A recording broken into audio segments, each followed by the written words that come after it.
के तपाईँहरू चिन्तामा हुनुहुन्छ, अशान्तिमा हुनुहुन्छ होइन? अनि एउटा विश्वासी भइकन पनि परमेश्वरमा आशा हराएको जस्तो महसुस गर्नुभएको छ होइन?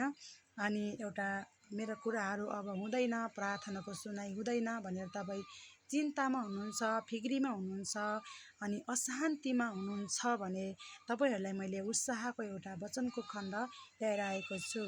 यो वचनको खण्ड हो भजन सङ्ग्रह 55 को 22 यसरी लेखिएको छ।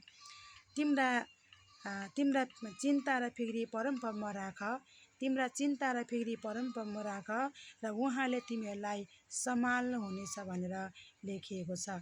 हामी हाम्रो चिन्ताहरू बोक्न सक्दैनौँ अनि त्यही भएर परमेश्वरले हाम्रो अवस्था जानेर यिनीहरू जब कि कष्टमा पर्छन्, समस्यामा पर्छ, यिनीहरू कष्ट सहन सक्दैनन् भनेर नै परमेश्वरले मलाई देऊ, ममा राख भनेर भन्नुभएको छ।